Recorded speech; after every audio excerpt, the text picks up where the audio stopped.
I'm very well, John. How are you? Long time no see.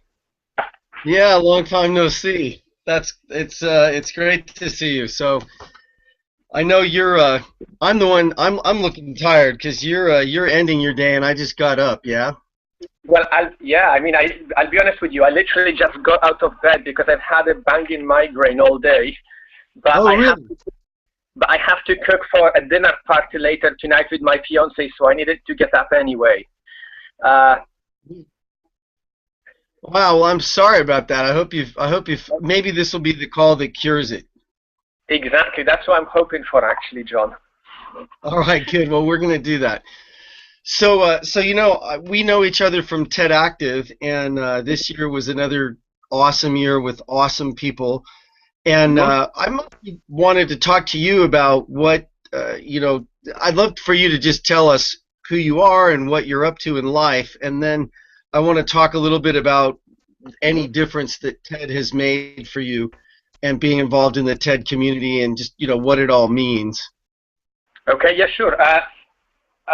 So can I just ask you one question first, because it's something I wanted to type it in an email. So, what are you trying to get out of this? So, what's it all for? I think it's a fine question. We can just have it right here for the record.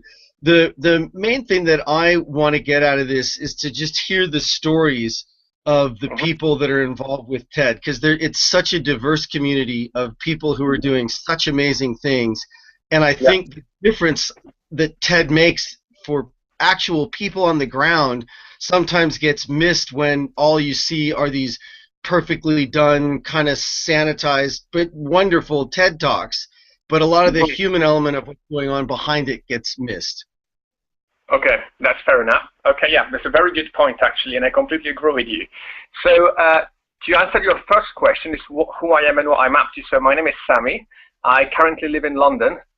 I'm currently doing a PhD in computer vision and image processing. So, we're looking at tools that we can then use to implement in robotics and image analysis and stuff like that. Been in full-time education for the last 5 years, doing an undergrad, then a master's, then a second master's, and at the same time I've been doing little jobs here and there to pay for my bills. I'm engaged to a lovely girl called Sophie. I'm getting married in August, and that's pretty much Congratulations. it. Thank you very much. Sammy, I just celebrated my 2-year anniversary with Sharon. I, So congratulations. congratulations. You're gonna love it. How is married Sorry, life? I missed that. It's fantastic. It's really, really great. Sammy, it's interesting because I remember friends of mine who would tell me that once you get married to someone that's really great for you, Hmm. it gives you this boost in life, and it's just so much better when you're a team and there's just this synergy. And I never really got how true that was till I got married, and now I really get it. So there's this wonderful synergy you're going to experience, and it's great. And you're a lucky person, and I hope you have the same feeling as you. Yeah, thank you. Yes, yeah.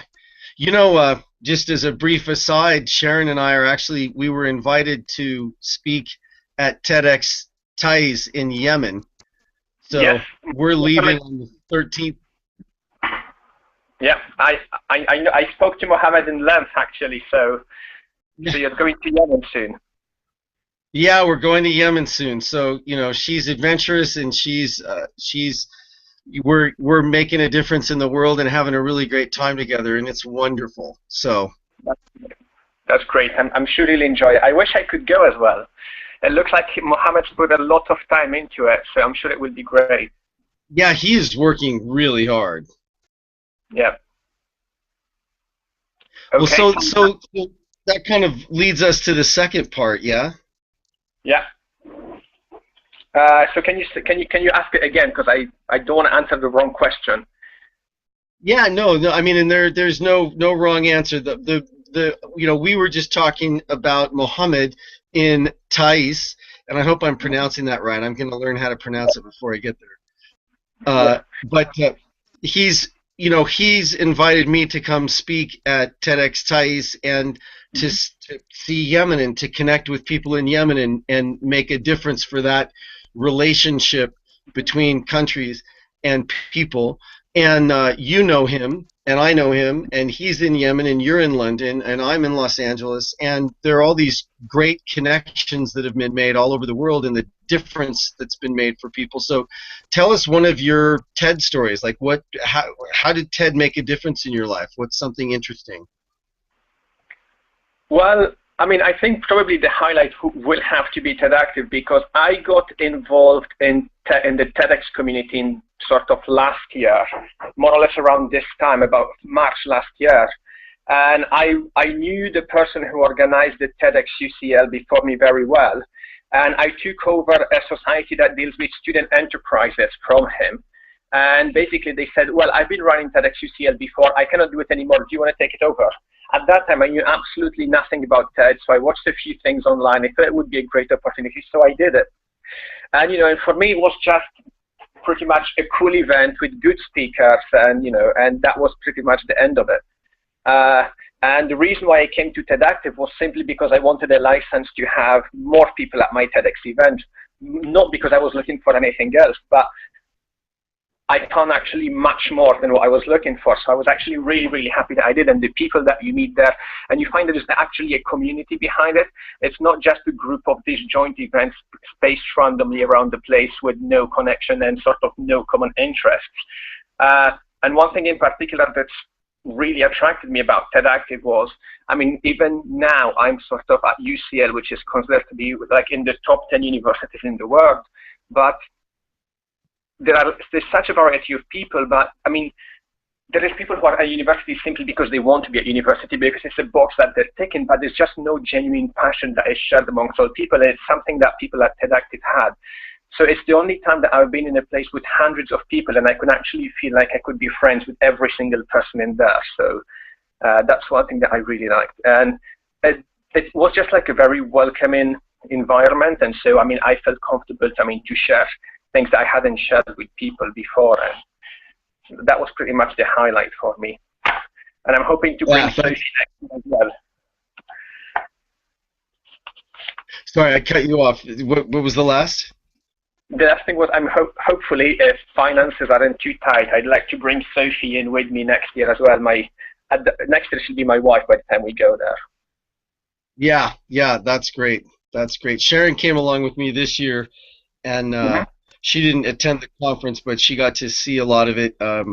We had a live stream because I coached TED Fellows, and so she just came and hung out at the hotel, and it was really fun.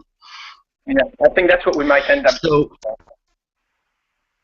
Yeah, so tell me, and I mean, I think you said it so well. Like, you walk into a room and there's hundreds of people, and they're all super passionate. Like, how do all these people that are so passionate and excited get in the same room? It's awesome. And you feel like you could be friends with any of them. I know exactly what you mean, I think. And so tell me one story of a person or an event or like some connection that you made. Make it specific and real for us. Okay. Will this sort of stay fairly private, or will it be very public? No. I'm going to put this up. Yeah, so you can take that into account. It's something that you want to share with the world. Tell us something you want to let people know. Okay, so you mean about myself? Well, you went to TEDActive, and this was your first year, right? Correct. And you met a bunch of people. Mm-hmm. And so tell us about someone that you met and a difference that's being made already. Maybe a friendship that you started, something like that. Okay. So I mean, one person you probably also, what's it called? You probably know her as well. I actually spoke a lot to her, and it was Renee. Do you know Renee Shaw? Renee Shaw, yeah. Mm-hmm. Yeah. So I think she was probably by far one of the most interesting people that I've met. I mean, she's incredibly lively. She actually taught me a bit how to dance, because one thing that I'm really worried about my wedding is I have to dance in public, and I've never danced in my life. I'm completely tone deaf and probably the least artistically talented person in the world, although people disagree with that. But it's what I think. And so she actually started to giving me waltz lessons during many of the events.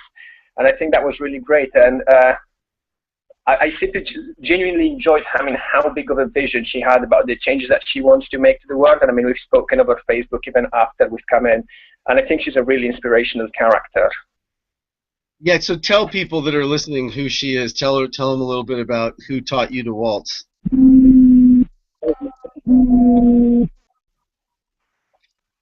Ah. Sorry, my phone just rang. Sophie was calling me. She's probably telling me to come and cook. Okay, all right.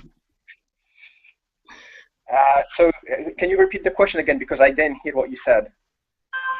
Yeah, so just say hi to Sophie for us. Sorry. That's all right. Okay, I just sent her a text and I'll call you later. Okay. Cool. Because I'm talking to you from my phone, so it's... So tell us who Renee Shaw is. Tell us who taught you how to waltz.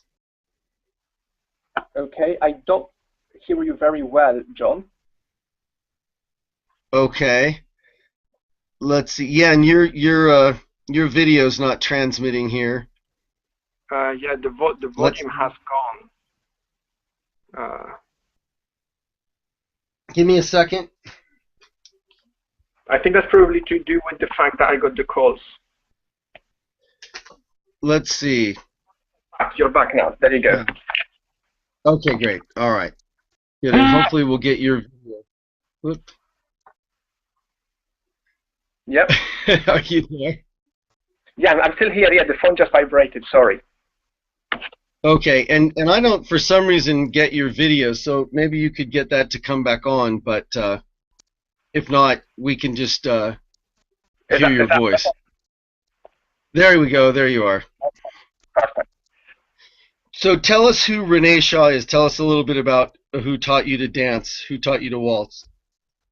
Oh, well, I think she's currently a student at UC. It's a university in Pasadena. I don't remember the name of the university of the school exactly. And she also works with in a care home, and she organizes TED Pasadena City College. Is it maybe? Is it PCC? I think it's what. I'm not sure whether that's the right one. I'm not familiar with the schools out there. And yeah, she's the one who taught me how to dance.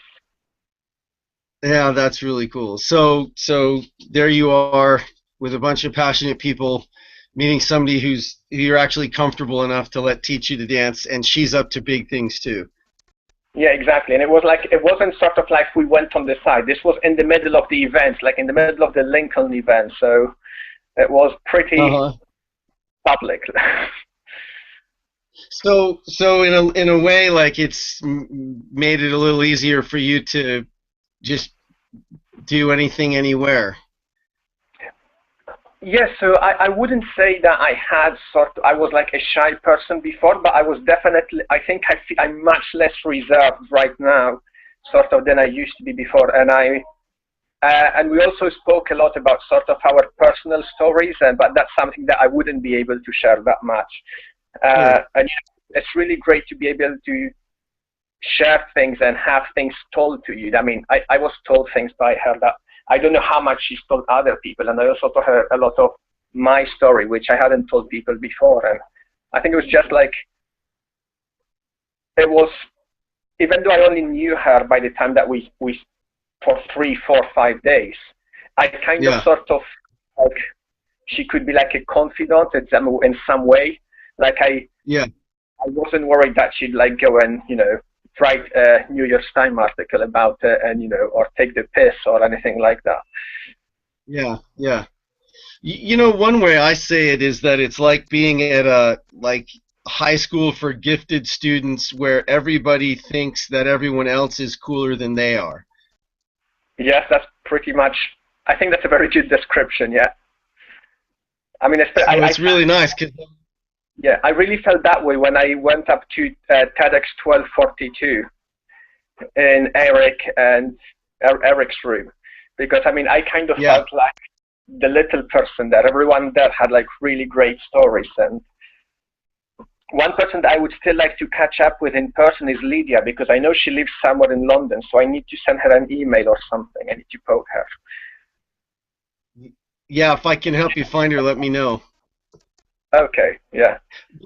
And and that's one of the things too that I just think is so great is you know, you meet these people that you really would like to stay in touch with, and some of them happen to be in your own backyard, but you'd never even know. Yeah. Now, tell me a little bit about what you've learned out of organizing TEDx events. Has that had an impact on you? Yes. It's basically one thing that I've learned is not to underestimate how long little things in event planning organize. I mean, that was by far the biggest event I had ever organized, and and I got over with like the big things really quickly. So like a venue, I thought catering, I thought those would be like the big issues. But then when you start actually dealing with the little things to do with speakers and then training the volunteers and all that stuff, it actually, the small things ended up taking a lot more time than the big things, which meant that I had to reschedule a lot of things that I had planned initially. But yeah, it's something that I did literally. I think what I've learned from that is to make much better realistic estimates about how long things actually take. And I think that's a very important skill, to have a good idea of how long it will take to do something. I think that's something I definitely learned. Yeah, that's a great thing. Yeah, also having lived in Spain, a lot of the sort of interactions that you have with people are sort of very personal. They're more like in what you'd find in the States. Oh, hi John, how you doing? It's like first name relationships. It doesn't, if you cannot do something today, you say, hey, I'll do it tomorrow, sorry. Whereas in England, everything is a bit more formal. And I learned that some people, everyone is very here insistent about always knowing what is going on, and you need to do formal statements about everything. And sort of you need to sort of keep all your strings tight and no loose strings. And that's something that I didn't actually realize how important that was. But I mean, I don't know, have you been in London at one point?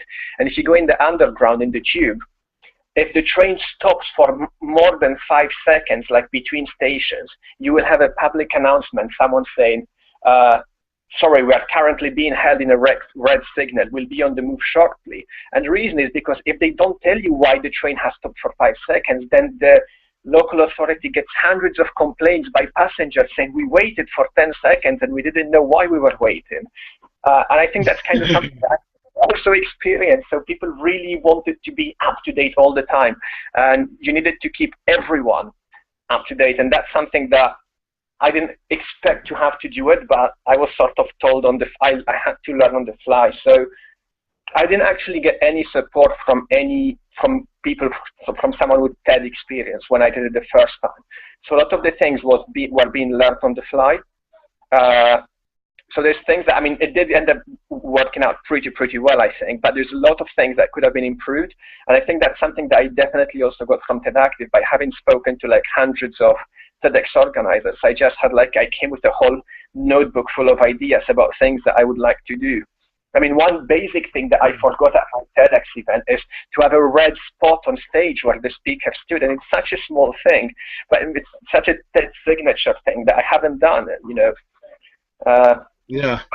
And especially to do with speaker coaching, that's something that we didn't do that. So we had a curation process, like in terms of applications. So we told our speakers, can you submit a video of you speaking at any point in the past?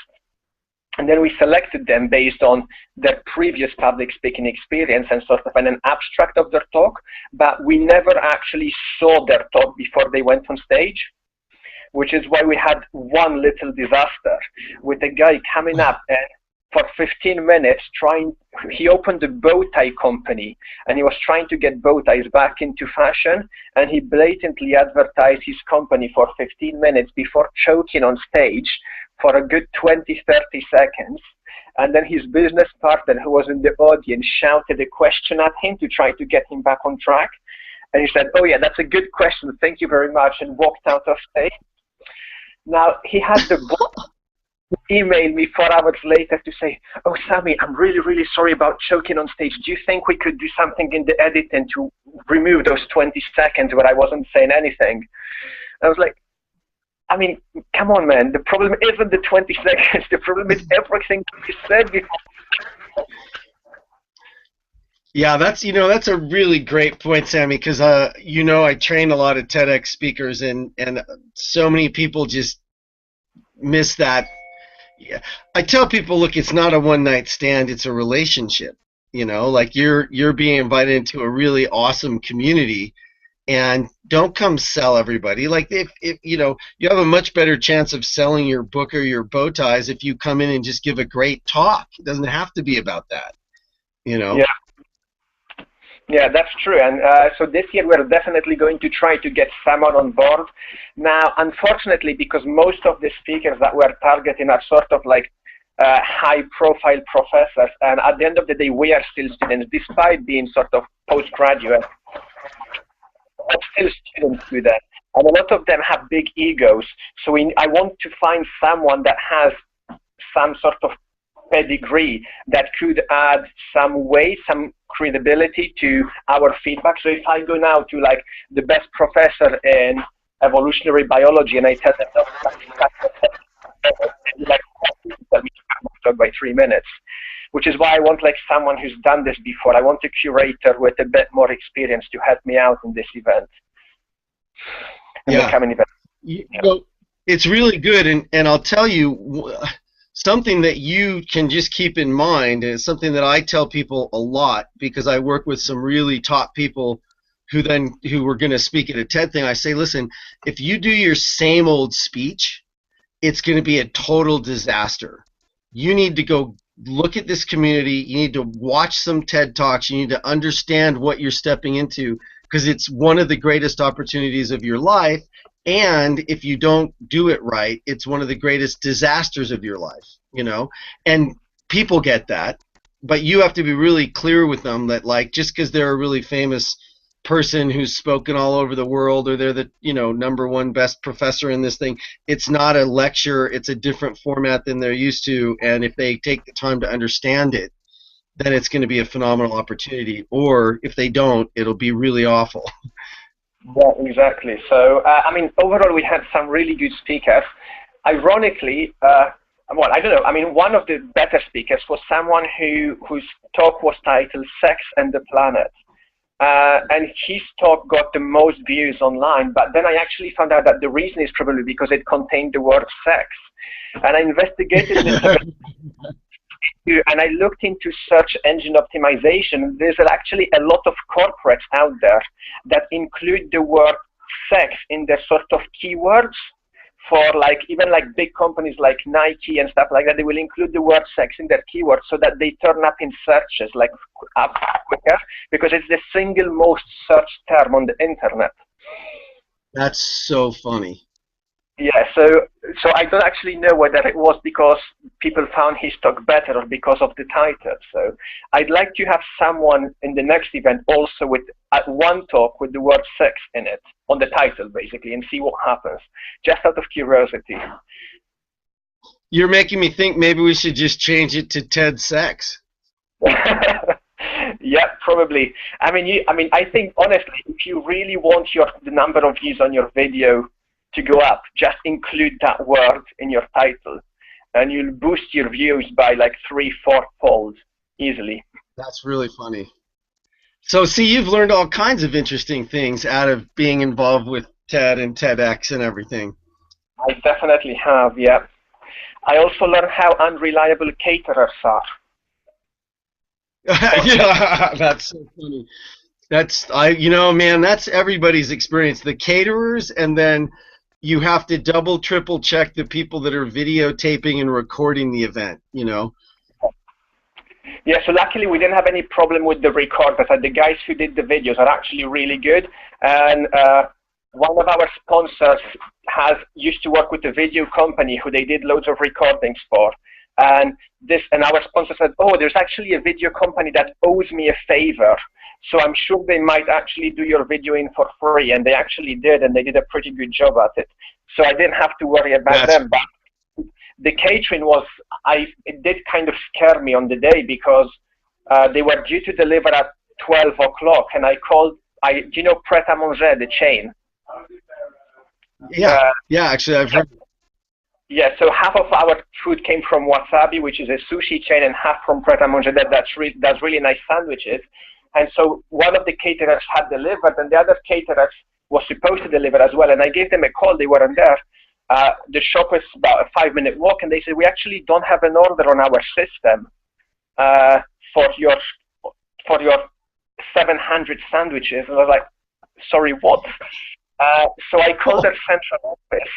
But the central office was closed because it was a Saturday, so you couldn't get through to the central office. So I got the manager of the store they have some internal emergency number, and basically they managed to get with the head of the central office somehow on a Saturday.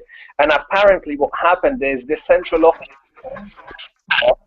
because they thought the store that we ordered to was too small, so they actually sent the order automatically away without setting up. That's late, basically. But they eventually did bring the food. But I mean, I said you could have emailed me saying, "Hey, Sami, we're not going to eat the food because I couldn't trust them. They don't even know that there was an order for that many sandwiches placed." And I thought I was going to have an event without food, basically. Yeah, you know, I'll tell you, TEDx Santa Monica that I work with had a similar experience. But it did work out in the end, but it gives you a few gray hairs, right? Yeah, it does give you gray hairs. Also, one thing I did learn during TED or TEDx, wear comfortable shoes. And the reason is because our catering venue and the venue where we had the talks were in two separate on the left.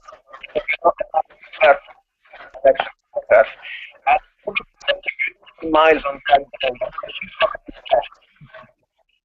Hey, Sami, your audio is kind of breaking up a little bit. I don't know if it's the internet connection we have or if there's anything you're doing differently. No, I'm not doing anything now. Okay. Is it better now? So tell us that last thing again.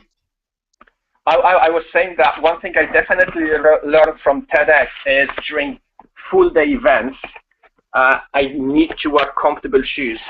And the reason is because the venue was trained and we had the talks were in different places, and I spent the entire day walking from one building to another, and I couldn't feel my feet by the end of the day because I had just the wrong shoes for it. It's a small detail, but it makes a difference. Yeah, well, I mean, that's kind of the theme from you for TEDx, is those small details are the ones that make a real difference, yeah? Yeah, and the ones that take the most time, and the ones that cause you the most trouble. One problem also that we have, I mean, we had a problem with the licensing thing because I applied for the license in the name of sort of, instead of like on my name, I tried to do it like on the, oh, is it going back? Yeah. Is it better now? Yeah, I think so. Or maybe if I quieten the volume. I once, in the middle of an afternoon, got an email from two professors at UCL, the quality panel. It was a very angry email, in fact, saying that our speaker lineup didn't have and that's something we prioritizing more. You can hear me. Yeah, it's doing it again. It might be that the volume from the phone is like shutting itself down or something. How about now? That sounds way better. Okay. Well, so you got an angry email, and they said an angry email from 50-50 gender equality team at UCL, saying that we don't have enough female speakers in our event, and it was quite a big situation to deal with. The problem is we're organizing the event on a sort of we weren't positively or negatively discriminating in any way, but apparently UCL has a equality policy that applies to all events that happen at UCL, and apparently UCL policies say that you have to enforce equal numbers or try really hard to do so. And so basically we had to provide them with evidence on what the efforts that we did to try to get equal numbers are, and a plan how we would try to make sure that the numbers are more equal. And we ended up having 4 out of 18 as in females, which they thought was not enough, which is, I agree, is not enough. But I suppose we need to put more effort into finding female speakers. Even though the number of invites that we sent 20 invitations. We sent 10, and in fact it happened to be 10 men and 10 women, and 9 out of the 10 men replied positively, whereas only 1 of the females took the offer, 1 of the women, and the others were just open applications. So we let people, because we also wanted to give people the opportunity to find like a hidden star somewhere around UCL, that, you know, like an unsung hero who had never spoken at the chance to apply. Yeah. But yeah, so that's something that I will also have to, that's something that I definitely learned from organizing TEDx UCL, that this kind of stuff. You know, it's really interesting. It's really interesting you'd say that, Sami, because that's a definite conversation among TEDx organizers, is how do we get more women speaking at TEDx? And what's really interesting to me to hear is your story is a very typical story. People will send out, like you said, an equal number of invites, and 9 of the men will say yes, and 1 of the women will say yes, or some ratio similar to that. And I think it's really interesting. You know, I think that's something that's worth really looking at and thinking about and dealing with, because I think that we're missing out on some really important voices, because men get taught to go ahead and be out there, and women are just get taught. I think women get socialized into not wanting to do that as much, you know. I mean, I also Wynn. Have you met Naomi Wynn? Yeah, I know the name. I think I have, yes. So we actually had a conversation on the bus from Vancouver to Whistler, and how she actually did in terms of sort of, because she said, so what did you do about it? And I said, well, one of the things that we did is we then support women. You're cutting out again a little bit. I don't know why. Yeah. Is it better now? I've tried to use my microphone from any physical objects, hoping that would change something. Okay. So we did also support the organizer of TEDx UCL Women that happened in December. Even though I wasn't the main organizer, I tried to help her as much as possible throughout, with the hope that if you have an event where they are sort of particularly encouraged to apply, then maybe the speakers from that event. Although then again, some people came and said, well, but then aren't you segregating them by having a separate event? Politics were not simplified, even though we thought we were making a step towards making it better. Yeah. Never satisfy everybody. You can try your best. No, you can't. But there's always someone that's going to be unhappy. Yeah. No, that's probably one of the biggest, best lessons to learn out of this whole thing, is you have to, on some level, stay true to your own vision, because if you know, there's always going to be somebody who doesn't think it's right or doesn't want to, right? So, Sami, I think it's about 9:15 here, and I know you've got to go cook, and I hope your migraine is gone. Yeah, it's gone. It's gone. It was gone around 4 o'clock, so I was happy when I woke up, because I went back to have a nap. I came to had a nap. And then I went back home. I was feeling better, so I'm happy now. Okay, good. Well, have a really great dinner. Cook a wonderful dinner for your lovely fiance, and we look forward to staying in touch with you and hearing about the wedding. And you and I are going to talk about married life once you know what it's like. And I really appreciate you taking the time to talk to me today. And then thank you very much for or earlier to have a chat with me. Yeah, my pleasure. Okay. All right, Sami. Have a great night. Okay. Bye bye. Bye-bye.